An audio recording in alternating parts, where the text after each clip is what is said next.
Hi dears, welcome back to our new video. അപ്പോൾ ഇന്ന് നമ്മൾ പോകുന്നത് കണ്ണൂർ പോലീസ് മൈതാനത്ത് സെറ്റ് ചെയ്തിട്ടുള്ള ഒരു എക്സ്പോ കാണാനാണ്. അപ്പോൾ മറൈൻ എക്സ്പോ ആണ്. അപ്പം കുറച്ചായി നമ്മളവിടെ പോകണമെന്ന് വിചാരിച്ചിട്ട് ഈ ഒരു മാസത്തിൻ്റെ ഫസ്റ്റ് വീക്ക് അങ്ങനെയൊക്കെ തുടങ്ങി കേട്ടോ. പിന്നെ നോമ്പും പെരുന്നാളും ഒക്കെ ആണല്ലോ. അപ്പോൾ അതിൻ്റെ ഒക്കെ തിരക്ക് കഴിഞ്ഞ് നമ്മളിങ്ങനെ ഇന്നലെ ഇറങ്ങി കേട്ടോ. അതിന് വേണ്ടിയിട്ട്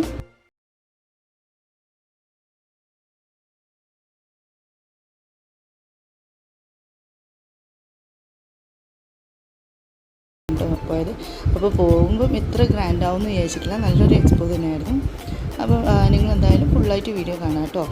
അപ്പോൾ ആരും സ്കിപ്പ് ചെയ്യരുത്. വീഡിയോ ഇഷ്ടമായിട്ടുണ്ടെങ്കിൽ ലൈക്കും ഷെയറും ഒക്കെ ചെയ്യുക കേട്ടോ. അപ്പോൾ ഞാൻ പറഞ്ഞല്ലോ, ഇവിടെ നമ്മൾ ചെറിയൊരു സംഭവമാണ് വിചാരിച്ചതാണെങ്കിലും ഇവിടെ പോയപ്പോൾ നമുക്ക് ഒരുപാട് കാര്യങ്ങൾ കാണാനുണ്ടായിരുന്നു. ഒന്നാമത് APJയുടെ ഫുള്ള് ബയോഗ്രഫി പോലെ ചെറുതായിട്ട് എല്ലാം കുട്ടികൾക്ക് മനസ്സിലാവുന്ന രീതിയിലൊക്കെ എഴുതിയിട്ടുണ്ടായിരുന്നു. അതുപോലെ പിന്നെ മറൈൻ എക്സ്പോ ഉണ്ടായിരുന്നു. പിന്നെ കുറച്ച് പെറ്റ്സും അങ്ങനെ കുറച്ച് ഇതൊക്കെ ഉണ്ടായിരുന്നു കേട്ടോ. അതുപോലെ ഇതിൻ്റെ അകത്ത് മൊത്തം എയർ കണ്ടീഷൻ ഉണ്ടായിരുന്നു. അതുകൊണ്ട് തന്നെ നമുക്ക് ഈ ഒരു ഇപ്പോഴുള്ള ചൂടുന്ന ഒരു രക്ഷയും തന്നെയാണ് കേട്ടോ. അപ്പോൾ ഇതിൻ്റെ അകത്ത് കയറി കഴിഞ്ഞാൽ ചൂടെടുക്കുന്നുള്ളൊരു പേടിയും വേണ്ട.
gecko.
കണ്ടിറങ്ങി. അപ്പം പോകും വഴി തന്നെ ആ ഒരു ചുറ്റുവട്ടത്തിൽ തന്നെ അവർ ഒരു കൊമേഴ്ഷ്യൽ സെയിലിനുള്ള ഐറ്റംസൊക്കെ വെച്ചിട്ടുണ്ടായിരുന്നു കേട്ടോ. അപ്പോൾ ഒരുപാട് ചെറിയ ചെറിയ സാധനങ്ങളൊക്കെ ഉണ്ടായിരുന്നു, ബോട്ടിൽസ്, പ്ലേറ്റ്സ്, ആ ഒരു നോർമൽ ചെറിയൊരു വിലക്ക് തന്നെ കേട്ടോ. അതുപോലെ നല്ല അടിപൊളി ബെഡ്ഷീറ്റ്സും ഒക്കെ ഉണ്ടായിരുന്നു. അപ്പോൾ നമ്മൾ ഇവിടുന്ന് കുറച്ചൊക്കെ സാധനം വാങ്ങിച്ചു. ബെഡ്ഷീറ്റ്സൊക്കെ അത്ര നല്ല ക്വാളിറ്റി ആയിട്ടാണ് കേട്ടോ ഉണ്ടായത്, കോട്ടൻ്റെ ബെഡ്ഷീറ്റ്സ് തന്നെ. അതുപോലെ കുറച്ച് എക്സസൈസ് മെഷീന്, പിന്നെ ഫർണിച്ചേഴ്സൊക്കെ ഉണ്ടായിരുന്നു അവിടെ. ഫർണിച്ചറൊക്കെ മലപ്പുറത്തുള്ള ഒരു ഫാക്ടറിയുടെ അണ്ടറിൽ വരുന്ന ഫർണിച്ചേഴ്സാണ്. അപ്പം നല്ല വിലക്കുറവിലാണ് ഇത് കൊടുക്കുന്നത്. അതുപോലെ ബുക്ക് സ്റ്റോളും, പിന്നെ നമുക്ക് കുറേ ഹാൻഡിക്രാഫ്റ്റ്, അതുപോലെ എന്താണ് അച്ചാർ, അങ്ങനത്തെ ഒക്കെ കുറേ സ്റ്റോൾ ഉണ്ടായിരുന്നു കേട്ടോ. അപ്പോൾ ഞാൻ പറഞ്ഞല്ലോ, ഒരു ഫുൾ പാക്കേജ് തന്നെയാണ് ഇവിടെ വന്നതിന് നമുക്ക് കിട്ടുക. പലതരം സ്വീറ്റ്സ് ഉണ്ടായിരുന്നു, നമ്മളുടെ പഴയകാല സാധനങ്ങളൊക്കെ ഉണ്ടായിരുന്നു കേട്ടോ. അപ്പം നമ്മൾ അവിടെ നിന്നൊക്കെ കുറേ പർച്ചേസ് ചെയ്തു. കുട്ടികളൊക്കെ ഹാപ്പി ആയിരുന്നു പോയിട്ട്. അപ്പം ഇവിടെ ഇതുവരെ വന്നിട്ടില്ല എന്നുണ്ടെങ്കിൽ, കണ്ണൂരിലുള്ള ആൾക്കാരാണെങ്കിൽ തീർച്ചയായും കുട്ടികളൊക്കെ കൂട്ടിയിട്ട് വരാൻ നല്ലൊരു എക്സ്പീരിയൻസ് തന്നെയാണ്. ഈ ഒരു എക്സ്പോയുടെ ടൈം എന്ന് പറഞ്ഞാൽ വൈകുന്നേരം 4 മണി തൊട്ടിട്ട് രാത്രി 9 മണി വരെയാണ് കേട്ടോ. അതുകൊണ്ട് തന്നെ അത്യാവശ്യം നല്ല തിരക്കുണ്ട് ആ ഒരു ടൈമിൽ പോയി കഴിഞ്ഞാൽ. അപ്പോൾ ഇവിടെ പോകുന്നവർ ഒരു 3:45, 3:50 ഒക്കെ ആകുമ്പോൾ അവിടെ